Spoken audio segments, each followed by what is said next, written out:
오늘 하나님께서 우리에게 주시는 말씀은 민수기 35장 1절에서 21절까지의 말씀입니다. 구약 성경은 255쪽에 있습니다. 오늘 하나님께서 우리에게 주시는 말씀은 민수기 35장 1절에서 21절까지의 말씀입니다. 구약 성경은 255쪽에 있습니다. 저와 여러분이 함께 교독하시겠습니다. 여호와께서 여리고 맞은편 요단 강가 모압 평지에서 모세에게 말씀하여 이르시되 이스라엘 자손에게 명령하여 그들이 받은 기업에서 레위인에게 거주할 성읍들을 주게 하고 너희는 또 그 성읍들을 두르고 있는 초장을 레위인에게 주어서 성읍은 그들의 거처가 되게 하고 초장은 그들의 재산인 가축과 짐승들을 둘 곳이 되게 할 것이라. 너희가 레위인들에게 줄 성읍들에 들은 성벽에서부터 밖으로 사방 천 규빗이라. 성을 중앙에 두고 성밖 동쪽으로 2천 규빗, 남쪽으로 2천 규빗, 서쪽으로 2천 규빗, 북쪽으로 2천 규빗을 측량할지니 이는 그들의 성읍에 들이며 너희가 내인에게 줄 성읍은 살인자들이 피하게 할 도피성으로 6성읍이요 그 외에 42성읍이라. 너희가 내인에게 모두 48성읍을 주고 그 초장도 함께 주되 너희가 이스라엘 자손의 소유에서 내인에게 너희가 성읍을 줄 때 많이 받은 자에게는 많이 떼어서 주고 적게 받은 자에게서는 적게 떼어 줄 것이라. 각기 받은 기업을 따라서 그 성읍들을 레위인에게 줄지니라. 여호와께서 또 모세에게 말씀하여 이르시되 이스라엘 자손에게 말하여 그들에게 이르라. 너희가 요단 강을 건너 가나안 땅에 들어가거든 너희를 위하여 성읍을 도피성으로 정하여 부지 중에 살인한 자가 그리로 피하게 하라. 이는 너희가 복수할 자에게서 피하는 성을 삼아 살인자가 회중 앞에 서서 판결을 받기까지 죽지 않게 하기 위함이니라. 너희가 줄 성읍 중에 6을 도피성이 되게 하되 새 성읍은 요단 이쪽에 두고 새 성읍은 가나안 땅에 두어 도피성이 되게 하라. 이 6성읍은 이스라엘 자손과 타국인과 이스라엘 중에 거류하는 자의 도피성이 되리니 부지 중에 살인한 모든 자가 그리로 도피할 수 있으리라.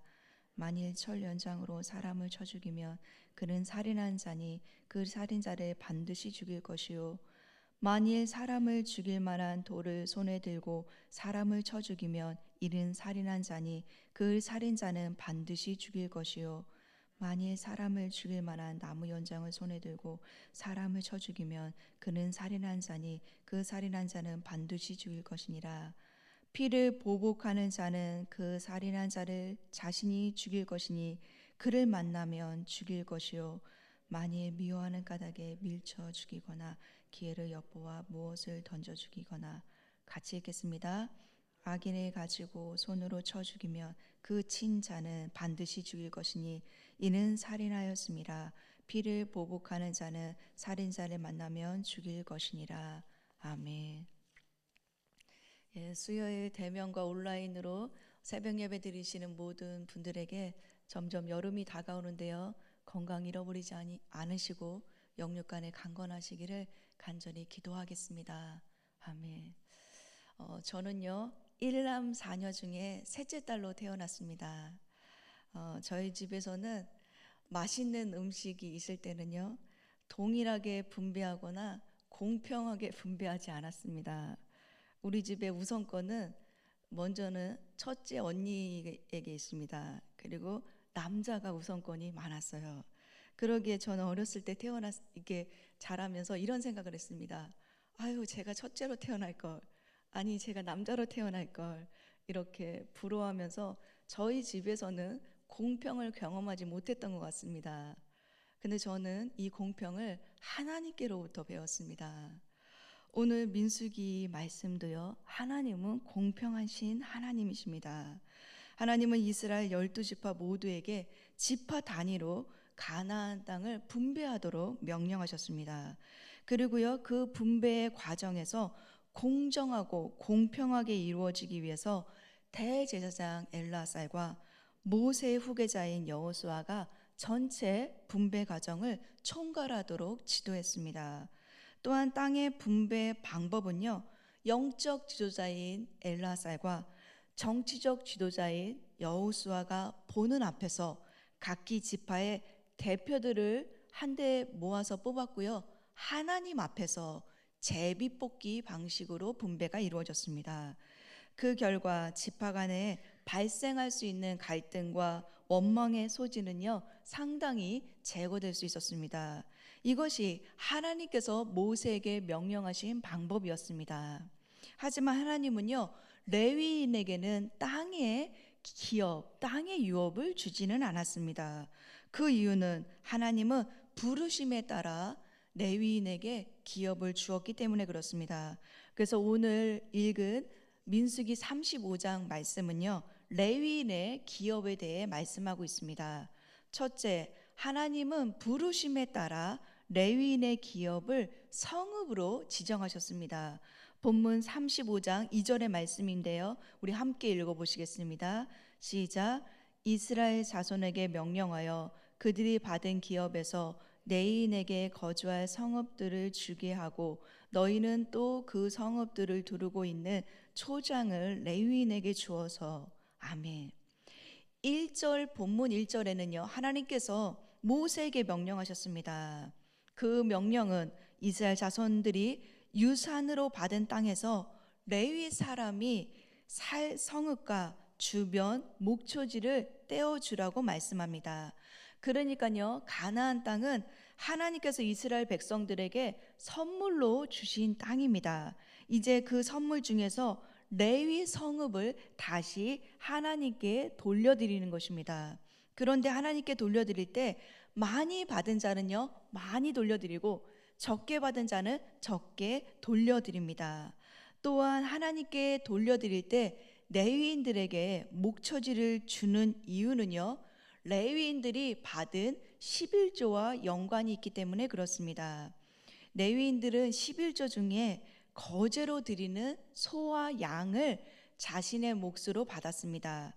여기서 거제는요, 살아있는 짐승을 이렇게 들었다가 올리는 걸 말합니다. 그래서 살아있는 짐승을 이렇게 들어 올리면서 이것은 하나님의 것입니다 라고 말하는 게 거제예요. 그러니까 살아있는 짐승들이 레위인들의 몫이 되는 것입니다. 그래서 살아있는 가축들을 거제로 받은 레위인들은 가축대와 짐승들을 돌봐야 하기에 목초지가 필요했던 것입니다. 이처럼 레위인들은요, 땅을 상속받는 대신에 가나안 땅에서 지정된 48개 성읍을 받고 목초지를 받았던 것입니다. 그리고 레위인들은 고전된 땅이 아니라요, 성읍으로 이스라엘 전역에 흩어져서 살게 되는 것이 레위인입니다. 그런데 이렇게 레위인이 흩어져서 살게 되는 데는요, 영적인 이유가 있습니다. 그 먼저 첫 번째 영적인 이유는요, 창세기 49장 7절에 보시면 야곱이 레위인에게 선언했던 말씀이, 그 언약이 성취된 거예요. 야곱이 레위에게 말하기를 너는 이스라엘 가운데 흩어져 살게 될 것이다 라고 했는데 그 언약의 말씀이 이루어진 것입니다. 근데 이렇게 레위인들이 이게 전 지역의 성읍으로 흩어지게 되는 영적인 의미가 또 하나 있는데요, 이것은 광야에서 레위인들은요, 성막 중심으로 살았습니다. 성막 가까이에 살았어요. 하지만 가나안 땅에 들어갈 때는 성막 중심의 삶이 아닙니다. 이제는 온 땅의 주인이신 하나님께서 가나안 땅을 이스라엘 백성들에게 선물로 주었고 가나안 땅 전체가 하나님이 거하시는 땅이 됩니다. 그래서 민수기 35장 34절에 보시면 하나님 자신이 거하는 땅이라고 표현했고요, 나 여호와는 이스라엘 자손 중에 있음이라 라고 말씀하셨습니다. 이제 가나안 땅에 들어가면 레위인의 사명이 달라집니다. 그것은 성막 위주의 삶에서 살던 레위인들이요, 이제 가나안 땅 전체가 하나님이 거하시는 땅이 되었으니까 레위인들은 각 지파의 성읍에 흩어져 살면서 지파 사람들에게 하나님의 말씀을 가르치고요, 하나님의 거룩함을 드러내야 되는 사명이 레위인에게 주어졌습니다. 그러기에 하나님의 부르심을 받은 레위인들은 이제 사명에 따라서 땅이 아닌 성읍을 받았던 것입니다. 뿐만 아니라요, 여호수아 13장 33절에는 레위 지파에게는 모세가 기업을 주지 아니하였으니 이는 그들에게 말씀하신 것과 같이 이스라엘 하나님 여호와께서 그들의 기업이 되셨다라고 말하고 있습니다. 그러니까 레위인들의 기업은 성읍뿐만 아니라 하나님 자신이 그들의 기업이 되셨다고 말씀하고 있습니다. 그러니까 사랑하는 성도 여러분, 레위인들에게는 하나님께서 사명을 따라 땅이 아닌 성읍을 주셨습니다. 또 하나님께서는 레위인에게 하나님께서 친히 기업이 되신다고 말씀하셨습니다. 그러게 육신의 눈으로 볼 때는요, 레위인들은 땅을 못 받았기 때문에 정말 왜 레위인들에겐 땅을 안 주지? 좀 공평하지 않다라고 생각할 수 있지만 땅보다 중요한 사명이 레위인들에게 있고 하나님 자신이 레위인들의 기업이 되는 은혜를 레위인들을 받았던 것입니다. 그래서요, 이스라엘 백성들이 바벨론으로 다 끌려가 땅을 잃어버릴 때 레위인들은 그들의 기업 되신 하나님을 잃어버리지 않게 되었습니다. 사랑하는 성도 여러분, 우리도요, 육신의 눈으로 볼 때 눈에 보이는 부동산, 땅이 많았으면 좋겠다는 생각이 있습니다. 그래서 돈 걱정 안 하고 이사 걱정 안 하고 안정감을 누리고 싶어 합니다. 하지만요, 우리에게는 이 땅이 전부가 아닙니다. 영원히 거할 주님이 예비하실 처소가 있어요. 그 땅보다 중요한 하늘의 복이 우리에겐 있습니다. 그러기에 우리의 진정한 안정감은 부동산과 땅과 돈이 아니라 하나님이 우리의 안정감이 되시는 것입니다. 그러니 우리의 영적인 눈을 열어서요, 하나님을 우리의 안정감으로 삼고 땅만 바라보고 땅에 매여서 사는 삶이 아니라 하늘을 바라보고 하나님 아버지께 소망을 두고 하늘에 소망을 두고 사시는 저와 여러분 되시기를 간절히 소망합니다. 아멘. 둘째, 하나님께서는요, 레위인들 성읍 가운데 도피성을 만들어 피난처를 제공해 주셨습니다. 본문 11절의 말씀인데요, 우리 함께 읽어보시겠습니다. 시작. 너희를 위하여 성읍을 도피성으로 정하여 부지 중에 살인한 자가 그리로 피하게 하라. 아멘. 레위인들은 목처지뿐만 아니라 48개의 성을 받았는데요, 그 성읍 가운데 6개는 도피성입니다. 도피성은요, 요단강을 중심으로 요단 서편에 3개, 요단 동편에 3개가 있습니다. 특히 본문에서는 도피성을 준 이유에 대해서 말하고 있습니다. 본문 11절의 그 이유는요, 부지 중에 살인한 자가 그리로 피하기 위해서입니다. 그러니까 도피성은 그러니까는 실수로 사람을 죽인 사람이 피해 복수자로부터 보복당하지 않기 위해서 보호하기 위해서 만든 성읍입니다. 즉 실수로 사람을 죽인 자가 피해 보복을 당하기 전에요, 일단 몸을 피하고 공정한 재판을 받도록 기회를 주기 위해서입니다. 그 절차는요, 여호수아 20장 4절에서 5절에 보시면 이렇게 나와 있습니다. 만약 사람이 실수로 살인하게 되었습니다. 그러면 우선 도피성으로 빨리 도망가야 됩니다. 그리고 성문 어귀에 도착한 그 사람은요, 장로들에게 그 사건을 말해야 됩니다. 설명을 해야 돼요.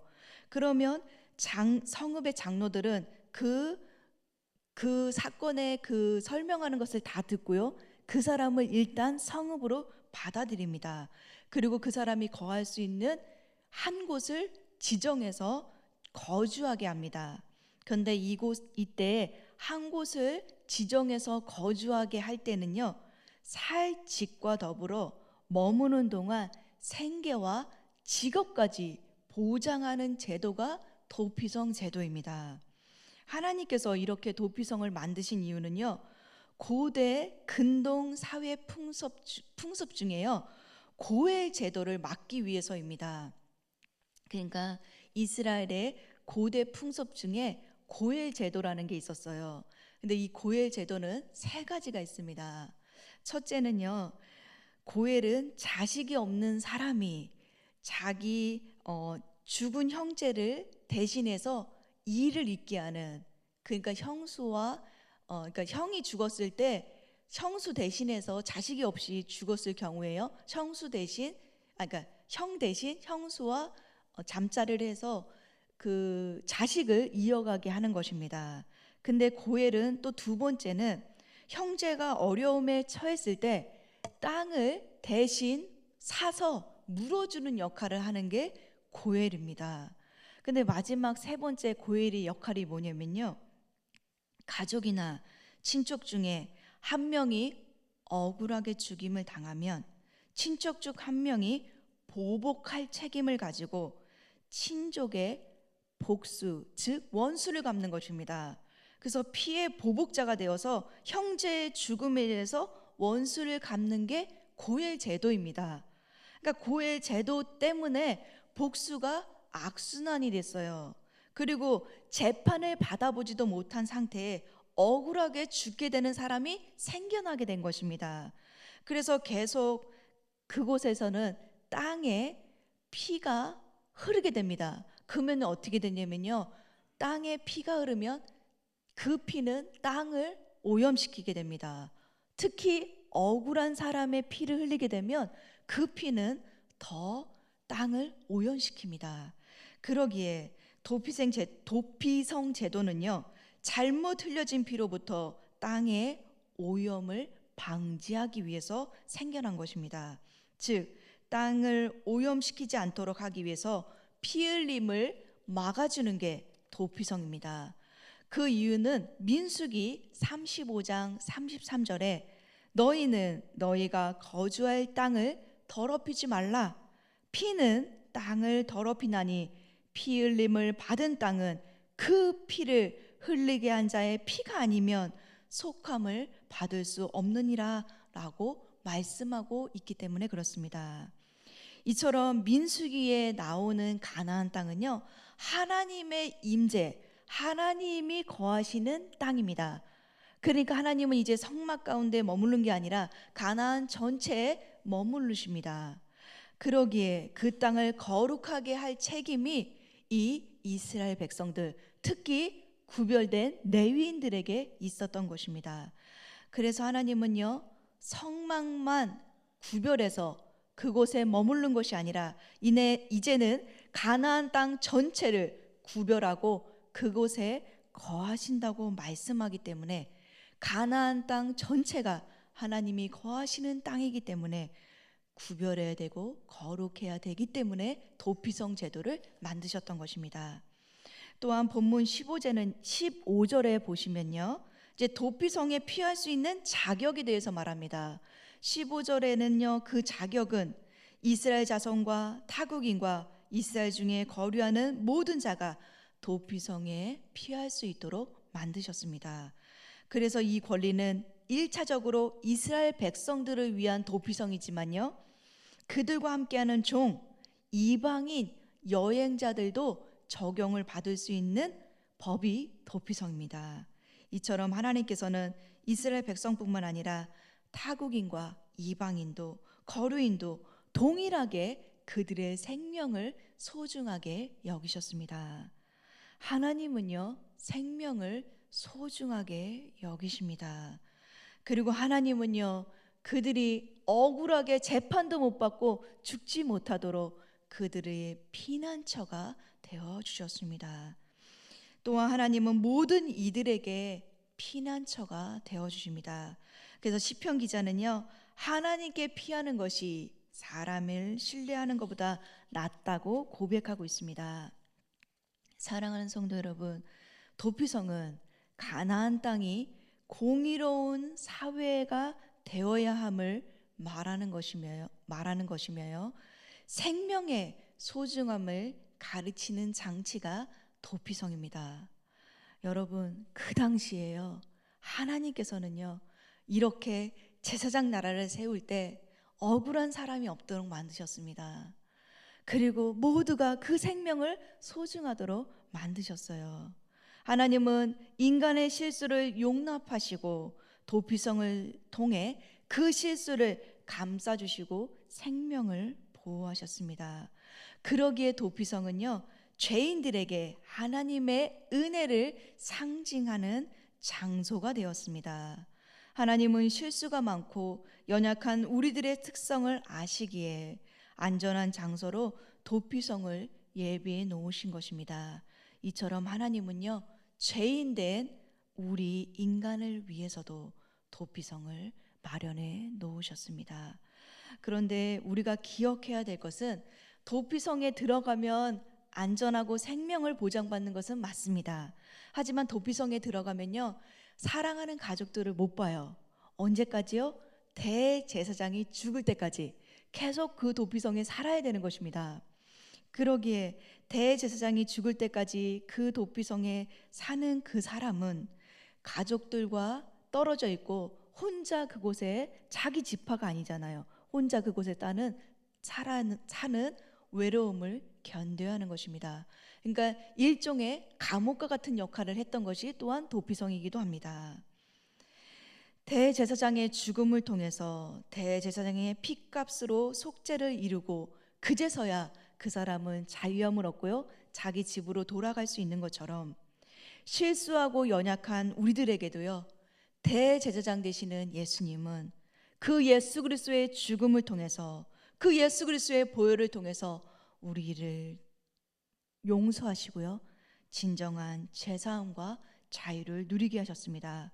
그러기에 도피성은요, 죄로 말미암아 죽을 수밖에 없는 우리에게 도피처가 되어주시는 예수님의 십자가를 상징하기도 합니다. 우리는 예수님의 십자가 그 아래서 온전한 완전함과 자유함을 얻을 수 있습니다. 또한 우리 영혼은요, 예수님의 그 보혈 안에서 안전함을 누릴 수 있습니다. 그러기에 우리가 오늘 하루 그 예수 그리스도의 품 안으로, 예수 그리스도의 그 보혈 안으로 다시 들어가서 우리의 영혼과 심령이 안전함을 누렸으면 좋겠습니다. 또한 우리가 하루를 살면서 하루하루 힘들 때 우리가 가장 도피할 수 있는 게 뭘까? 저 같은 경우에요, 내가 힘들고 어려울 때 도피처로 삼는 게 무엇일까 생각해 봤더니 스마트폰이더라고요. 내가 이것은 힘들어서 생각하고 싶지 않을 때 가장 쉽게 피할 수 있는 게 스마트폰이었습니다. 우리의 도피처를 스마트폰으로 삼지 말고요, 또 어떤 분들은 게임을 한다고 해요. 그리고 남자분들은요, 그냥 동굴로 들어간다고 합니다. 얘기를 하지 아니하고. 또 어떤 사람은 사람이 도피처가 된다고 합니다. 근데 그 모든 것들은요, 저도 경험해 봤지만 후유증이 있어요. 하지만 진정으로 우리의 도피처가 되시고 안전하게 도피처가 되시는 분은 하나님이십니다. 그래서요, 우리가 힘든 삶이 찾아올 때 스마트폰을 찾거나 사람을 찾거나 또 쇼핑을 하거나 아니면 그 어떤 것으로 내 마음을 만족하게 하려고 하는 것이 아니라 도피처 되시는 하나님께 달려가 그 하나님에서, 그 하나님 안에서 안정감을 누리시는 저와 여러분 되시기를 간절히 소망합니다. 아멘. 기도하겠습니다. 하나님, 육신의 눈으로 볼 때 눈에 보이는 부동산과 땅이 많으면 좋겠다고 생각했습니다. 하지만 말씀을 통해 이 땅의 전부가 아니라 영원히 거할 주님이 예비할 나라가 있음을 듣게 되었습니다. 하나님, 우리의 진정한 안정감은 부동산과 땅과 돈이 아니라 하나님이심을 고백합니다. 그래서 오늘 하루 땅만 바라보고 이 땅에 매어 사는 삶이 아니라 하늘에 소망을 두고 하나님께 소망을 두고 살 수 있도록 도와주십시오. 우리의 피난처가 되시는 예수님, 하나님께로 피하는 자들에게는 방패가 되어주시고 복을 내려주신다고 말씀하셨습니다. 하나님, 우리가 가장 깊은 슬픔에 처할 때, 우리가 어렵고 힘든 상황에 처할 때, 그때 우리가 달려갈 수 있고 달려갈 대상이 하나님이셔서 감사합니다. 하늘에 계신 우리 아버지가 우리의 고통과 아픔을 반드시 건져내시며 또한 우리에게 참된 위로와 안식을 주실 것을 믿습니다. 하나님, 오늘 하루 우리가 힘듦이 올 때 스마트폰이나 게임이나 드라마나 여행이나 쇼핑이나 사람에게 달려가 하소연과 안정감을 누리려는 것이 아니라 참된 안정감을 주시는 하나님께 달려가 마음을 내려놓고 영혼의 안정감을 누리는 우리 모두가 될 수 있도록 은혜를 내려주십시오. 감사하고 예수님의 이름으로 간절히 기도합니다. 아멘.